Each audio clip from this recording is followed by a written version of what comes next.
V4입니까?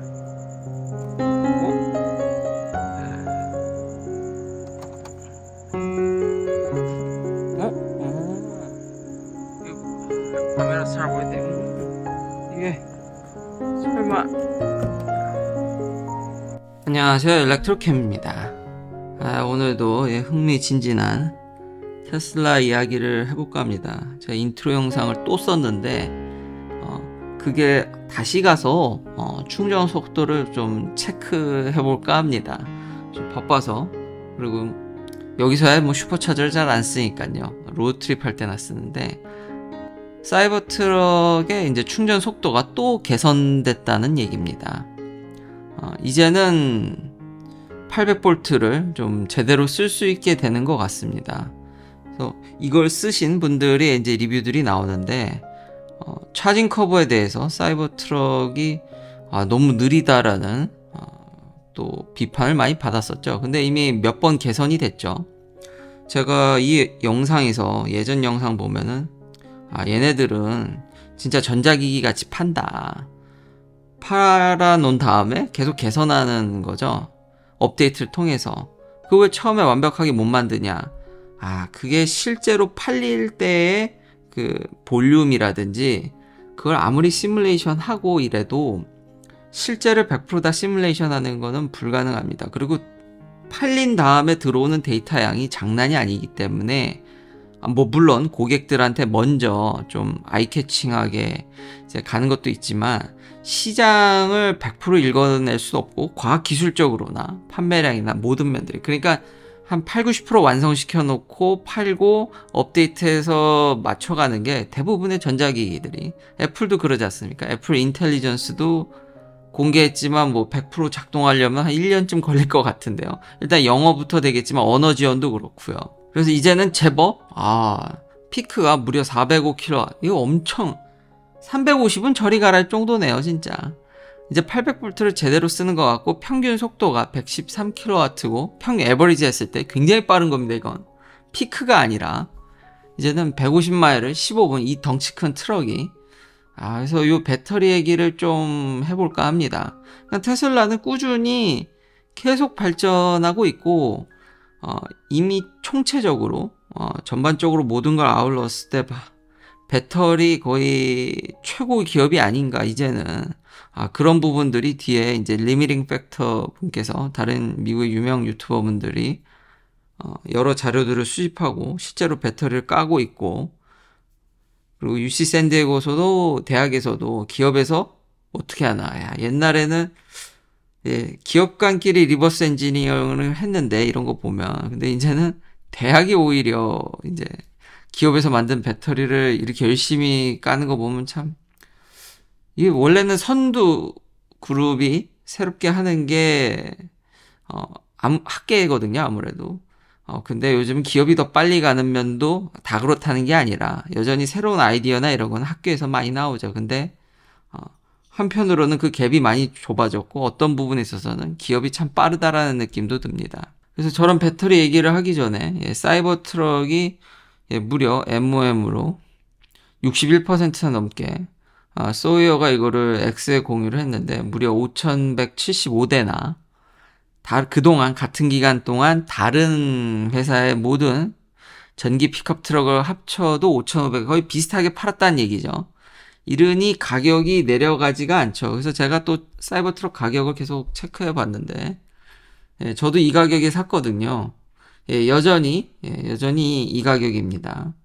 간혹 이제 댓글에 싸졌다고 하는 거는, 이제 테슬라가 전기 픽업 트럭이 아무래도 효율이 더 좋다 보니까 그런 세이빙을 포함해서 이렇게 얘기한 거지, 아직 가격이 내려가지 않았습니다. 근데 이제 주문하시면 아마 요번 달 혹은 다음 달로 이제 받으실 수 있을 것 같거든요. 근데 저런 판매량을 보니까, 그리고 수출도 하려고 하죠, 가능한 한. 그래서 당분간은 지금 같은 추세라면, 근데 누구도 모르죠. 이 회사는 다 시가에 파니까 가격이 내려갈 것 같진 않습니다. 이것도 언론에서, 근데 언젠간 내려갈 겁니다. 대량 생산을 목표로 하고 있기 때문에, 더 많이 팔고 싶어 하기 때문에 가격이 원래 목표한 대로 내려가겠죠. 내려가겠는데, 그 기간이 생각보다는 늦게 오는 것 같다. 지금 인기가 여전히 장난이 아니고 다시 한번 이 비싼 거를 이렇게 많이 팔아내다니 브랜드 이미지를 트럭으로 재고를 하는데 성공시켰고 맨날 이제 대중적이다 그랬는데 전혀 대중적이지 않죠. 저 비싼 차를. 실제로는 여기도 세금이 붙고 여러 가지 피가 있기 때문에 그건 주마다 다르긴 합니다. 그래서 상당히 비싸게 주고 사야 되는데 잘 팔고 있다. FSD도 곧 오겠죠? 정말 기대됩니다. 근데 오늘은 배터리 위주 얘기가 될 것 같은데, 사이드로 모델 3 신형의 롱레인지 5휠 드라이브가 이제 RO 스펙에서 리뷰를 했는데, 무려 370마일 고속도로 테스트를 했는데, 대단하죠? 확실히 점점 효율이나 배터리적인 측면에서나, 엔지니어링적으로도 거의 최상위 레벨을 계속 유지해주고 있습니다. 진짜 대단한 것 같습니다. 제가 갖고 있는 사이버 트럭의 이제 배터리가 어떤지가 궁금하니까 이렇게 다 까주시고 리버스 엔지니어링을 해주시니까 결론부터 얘기하면은 전 세계 최고의 배터리 팩과 거의 최고 수준의 에너지 덴시티를 달성했다고 볼 수 있겠습니다. 진짜 대단합니다. 그러니까 4680 한정 배터리 팩 셀 거의 최고 기업이죠. 테슬라는 이제 전기차뿐만 아니라. 그리고 이미 대량 생산이 되냐 안 되냐는 이미 한참 지나갔다고 제가 이미 얘기를 했습니다. 그리고 얼마 전에 한 게 아니잖아요. 꽤 오래전에 배터리 데이를 통해서 그 전부터 이미 준비를 하고 있었고 댓글에도 좋은 글 남겨주셨듯이 테슬라는 이걸 뭐 갑자기 생뚱맞게 튀어난 게 아니라 정말 테슬라도 많은 시간을 투여했습니다. LG나 한국 기업들이 더 오래 상행 시간을 보냈죠. 근데 그분들은 여러 가지 배터리 포맷과 다양하게 한 거지. 테슬라는 목표를 굉장히 크리스탈 클리어하게 잡았고, 그리고 대중적인 원통형을 채택했고, 그리고 4680이라는 사이즈를 업그레이드하는 모든 걸 스탠다라이즈 하고, 요 부분 한정, 그러니까 범위를 좁혀서 자신들의 역량을 최대한으로 쏟아내서 결국 요거 한정으로, 근데 자기들은 요거만 쓰니까요. 배터리 팩이나 셀에 있어서 지금 LG나 거의 LG는 이미 여기 넘어섰고요. 파나소닉에 준하는 지금 젠2 이거 젠1 나왔을 때 많은 부분 사람들이 이거밖에 안 된다 그랬는데 이미 젠2의 에너지 덴시티는 파나소닉 2170에 버금가고 LG를 넘어섭니다. 대단한 거죠 진짜. 그리고 팩 레벨로 가면은 여전히 제가 갖고 있는 모델 S보다 좀 떨어진다고 나오거든요. 근데 이미 LG의 파우치 셀을 쓴 험머 EV 작년 거보다는 월등히 높습니다. 그리고 다른 자사의 다른 모델들보다도 2170을 쓴 것보다도 높은데, 그리고 포드 F150보다 높은데, 사실 여기 리미팅 팩터도 얘기를 했는데 이제 4680부터는 스트럭처 셀입니다. 스트럭처 팩이죠. 셀이 아니라. 그러니까 그 팩에 다른 기능들, 차의 지지를 하는 역할도 하고, 이제 보면은 시트도 바로 얹게 되고, 그러니까 배터리 팩 자체에 다른 부가적인 기능이 붙게 되어 있기 때문에 그거를 고려했을 시에는 리미팅 팩터는 사이버 트럭이 사실상 지금까지 테슬라가 만든 최고의 에너지 덴시티 배터리 팩이라고 팩 레벨에서 이야기를 하더라고요. 뭐 그렇게 볼 수도 저도 있다고 생각을 합니다. 뭐가 됐든 18650이 여전히 최고든 저는 이 두 대를 다 갖고 있기 때문에 근데 진짜 주행거리가 저는 굉장히 만족스럽습니다. 그런 것들이 야금야금 다 녹아 들어갔으니까 이렇게 주행거리가 팍팍 늘었겠죠. 그러니까 주행거리에 있어서는 더 이상 논란이 없는 것 같고요. 사실 충전이 문제죠. 충전. 그게 제일 큰 거고요. 근데 앞으로도 그래도 뭐 큰 배터리가 나쁜 건 아니니까요. 더 길면 길수록 아무래도 충전 인프라에 대한 약간 갈증을 또 보완해주는 면이 있으니까요. 앞으로도 발전할 여지가 있다라는 겁니다. 이제 UC 샌디에고에서 이걸 까봤더니 아직 실리콘을 쓰지 않고 있더라. 실리콘을 뿌리게 되면요, 에너지 덴시티가 엄청 급증합니다. 말도 못하게. 그 대신 내구성이 박살이 납니다. 왜냐하면은 그 리튬 아이온들이 실리콘 그 구에 들어가서 그걸 팽창시켜가지고요. 그러니까 부피 팽창이 거의 한 몇백 %씩 3-4배씩 일어납니다. 그래서 배터리 스웰링이 일어나게 되고 터지기 때문에 이거를 많이 쓸 수 없거든요. 그래서 이거를 이제 CNT 기술이라든지 여러 가지 이걸 바인딩하는, 그러니까 부풀어 올라도 이걸 잘 묶어줄 수 있는 여러 가지 코팅 기술들이 개발이 되면서 그러니까 복잡해지는 거죠. 이런 것들을 엮어가지고 에너지 덴시티를 올리는 건데 아직 테슬라가 그걸 넣고 있지는 않은 것으로, 왜냐하면 피크를 찍어볼 수 있거든요. NMR인 것 같은데 어느 정도 들어가 있나 원자들이 각각 이제 피크를 보면, 그렇죠, 뭐 이렇게 SEM 전자현미경 거기 보면 EDS를 통한다든지 아니면 TM 아니면 크로스 TM의 ELS라든지 이제 STM에서 아토믹 컨센트레이션 매칭한다든지 그런 여러 가지 좋은 메트롤로지들이 많습니다. 그래서 그 안에 성분을 정확히 볼 수 있고요. 근데 거기 실리콘 픽이 하나도 없더라고요. 그래서 아직 실리콘을 안 쓰고 있는데, 근데 LG라든지 한국 기업들은 뭐 일부 쓰는 얘기들이 있으니까요. 그런 것들을 적용하면 한 5% 정도. 근데 지금 아마 10% 이상 넣기 어렵다는 얘기가 많거든요. 근데 5%만 써도 킬로그램당 300Wh를 돌파하고 라미네이션, 그 리튬 도핑 이런 것들을 더하게 되면 330까지도 볼 수 있다. 근데 이미 셀 레벨로도 굉장히 높은 편이고요.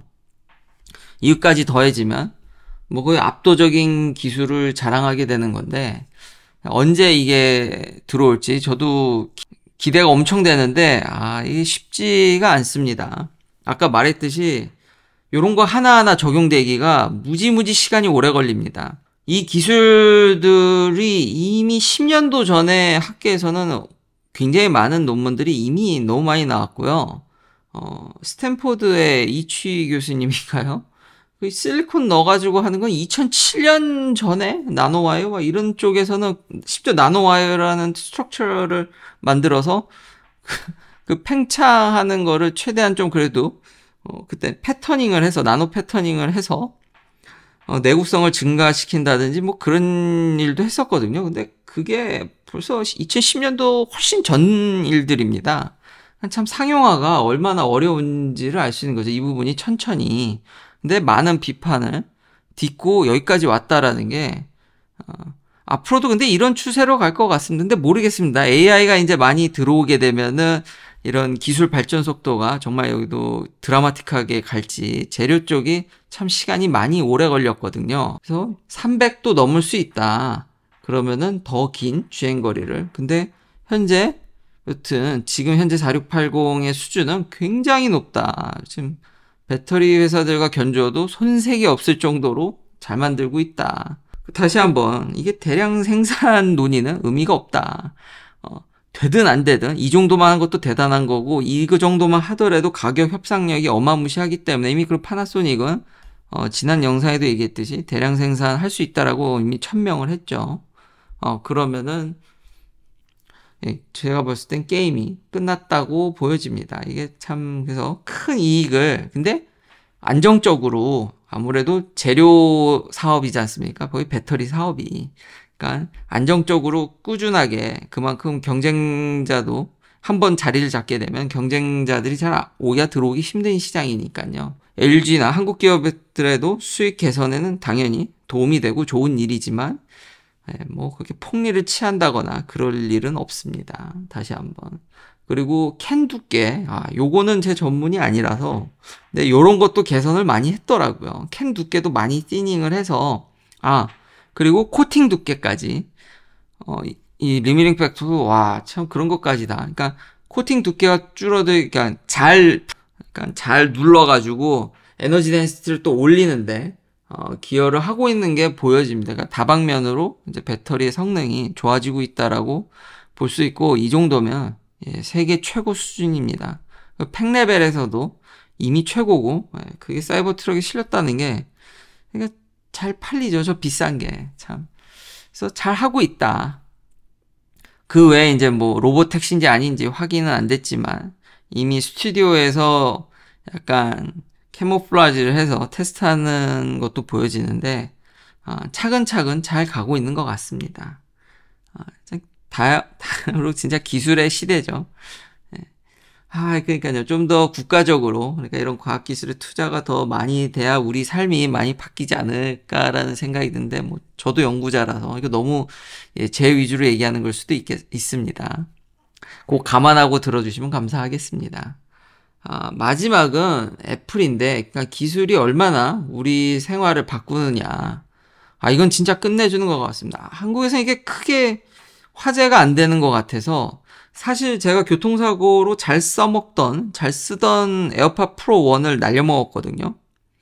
배터리도 진짜 그 한 4년 가까이 썼는데 진짜 오래 가고 4년인가 3년인가 나오자마자 샀으니까 꽤 오래 썼는데 정말 좋았는데요. 에어팟 프로 2는 그러니까 1도 만족을 했기 때문에 그냥 중고로라도 1을 구할까? 굳이 2가 필요할까? 제가 막귀라서 뭐 그렇게 음질을 이렇게 따지는 편이 아니라서 한국에 잠깐 이렇게 한국 검색을 해보니까 막 QCY인가요? 그런 이제 에어팟 비스무리한 것도 그것만으로도 충분하고 근데 가격이 정말 싸더라고요. 그러니까 저렴한데 성능은 동일한 이런 무선 이어폰, 그러니까 에어팟 같은 비슷한 것들이 많은데. 그래도 그냥 에어팟 프로 2를 좀 샀거든요. 그냥 뭐 1이 워낙 좋았고 뭔 중고냐. 하긴 이런 웨어러블 디바이스는 좀 그렇죠. 전에 쓰시던 분의 물론 리뉴 엑셀런트로 아마존이나 이런 데서 구매하게 되면 다 그런 처리를 소독이든 다 해서 별 문제 믿을 만한 밴드에선 별 크게 문제가 될 것 같진 않지만 2를 써보고 느낀 점이 뭐냐면 지금 쓰면서 느끼는 게 음질이 아니라 사용성이 장난이 아닙니다. 진짜. 돈값 한다라고 생각을 했습니다. 그 음질도 더 좋아지더라고. 사람이 진짜 간사한 게. 근데 이번에 아이폰 16을 발표하면서 애플이 보청기입니다. 히어링 에이즈. 이제 보청기로도 FDA 프로브를 받아서 보청기로도 쓸 수가 있게 됩니다. 진짜 대단하다고 생각을 합니다. 이게 기술의 장점인데요. 일단 사용성이 장난이 아니고 애플 기기 간 스위칭하는 게 에어팟 1 쓸 때 가끔 이게 튀거나 좀 느린데? 라는 게 약간 불편함이 있었지만 그래도 만족할 만한 수준인데 역시 고기도 먹어본 사람이 안다고 2를 써보니까 스위칭이 지금까지 별로 맥을 쓰다가 아이폰을 쓰다가 아이패드를 이게 돌아가는데 그걸 귀신같이 제가 쓰는 걸 알아서 전환하는 게 놓치질 않아요. 그리고 놀라웠습니다. 그 사용성. 두 번째, 노이즈 캔슬링이 장난이 아닙니다. 그리고 노이즈 캔슬링을 적당히 할 수도 있고요. 제가 말하면은 그걸 기가 막히게 액티브 노이즈 캔슬링해서 말을 하면 기가 막히게 그걸 알아서 노이즈 캔슬링 레벨을 줄여서 대화가 가능하게끔. 그치만 쓰잘데기 없는 노이즈는 좀 시끄러운 노이즈는 예를 들면 뭐 실험실에 극저온 실험이라든지 아니면 클린룸 이렇게 세마이컨덕터 인더스트리 가보면 막 실험실에 가보면 펌프 소리가 큰데 그 펌프 소리는 쫙 죽여주고 사람 대화 소리는 증폭시켜가지고 그 그지 같은 환경에서도 음악도 조금씩 들을 수도 있으면서도 대화가 깔끔하게 이게 가능하단 말이야? 제가 너무 충격을 받았습니다. 진짜.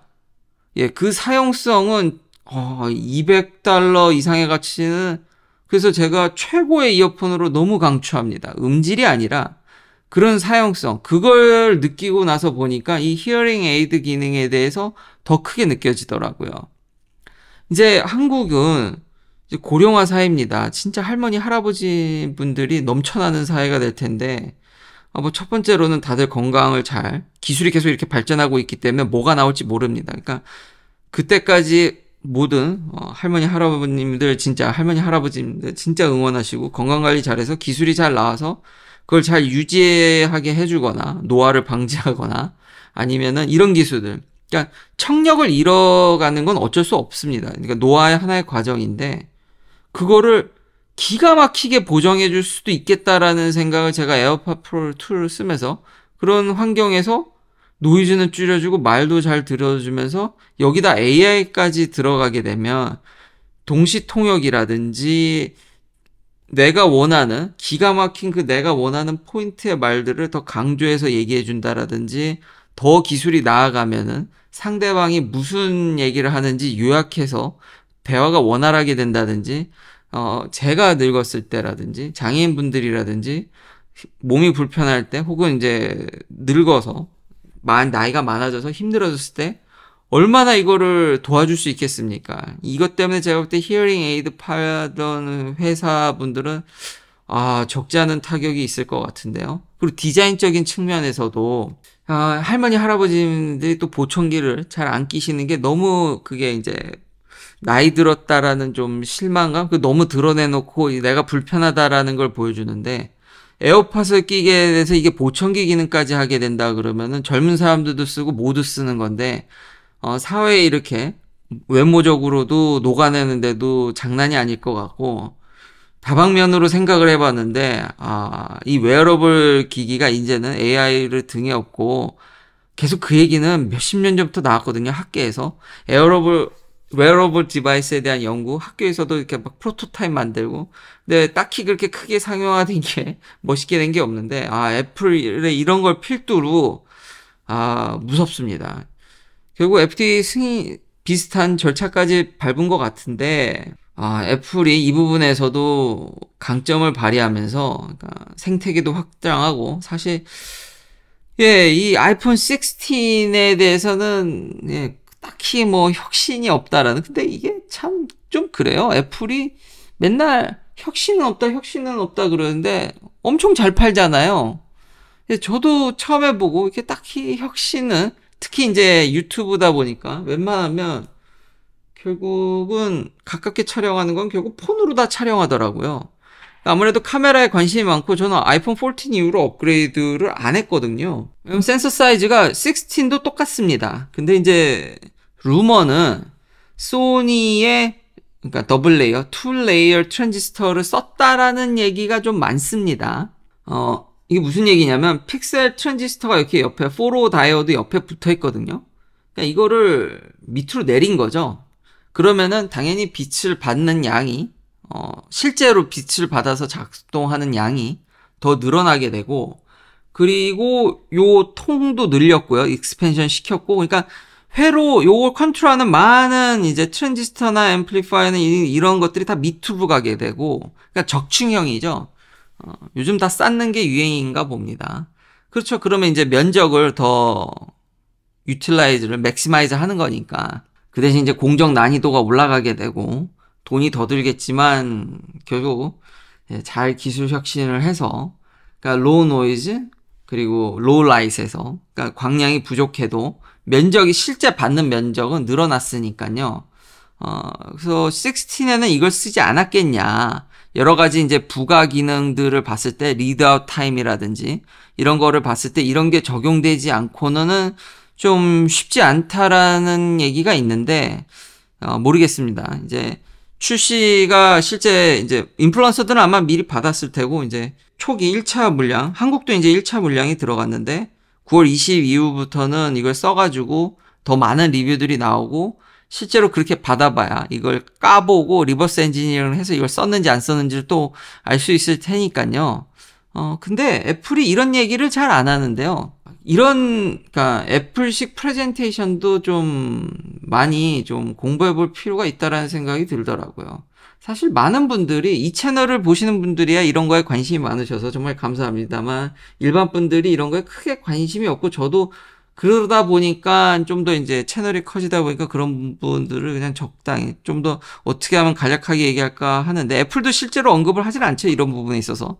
썼다라는 냄새는 풀풀 나지만 얘기하지 않는데 근데 사실 그것도 맞는 얘기인 게 이게 중요하다기보다는 더 이상 사진을 찍는데 센서 사이즈가 크게 의미가 점점 없어지는 사회로 AI를 등에 업게 되면은 사실 컴퓨테이션 포토그래피라고 그러죠. 그리는 거잖아요.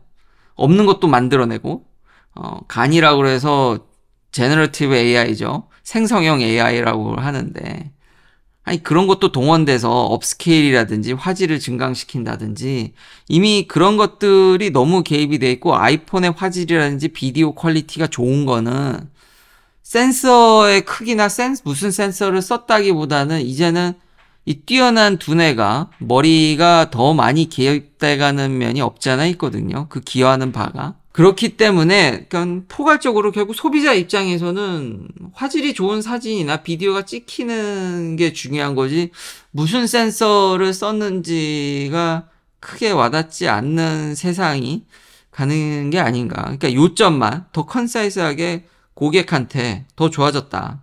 근데 많은 사람들이 이것도 까는 게 이게 지금 제가 쓰고 있는 아이폰 14랑 16랑 딱 달라진 거는 여기 보면은 엔타일 리프렉티브 렌즈 코팅. 약간 이제 역광이라든지 이제 플레어 비슷하게 해서 약간 점 같은 게 보일 때가 있죠. 밤에 이런 강력한 빛을 받게 되면 혹은 낮에도. 그래서 그거를 줄이기 위해서 리프렉티브 렌즈 코팅이 엔타일 리프렉티브 렌즈 코팅이 들어간 게 요것만 달라진 거 아니냐라는 건데 실제로 소비자한테 이런 게 크게 다가오니까 예, 그래서 딱히 그동안 업그레이드를 하지 않았는데 소비자 입장에서 정리하면 그러니까 중요한 포인트만 이런 걸 썼냐 안 썼냐가 결국은 화질을 올리는데 편의성을 올리는데 도미넌 팩터는 이제 아닌 게 되어 가니까 그래서 얘기를 줄이고 그러니까 확실한 그 키포인트에 맞춰서 얘기하는 부분도 본받아야 되지 않을까라는 생각이 들었습니다. 예. 긴 영상 시청해 주셔서 감사합니다. 다음도 테슬라 관련 이야기들로 찾아뵙겠습니다.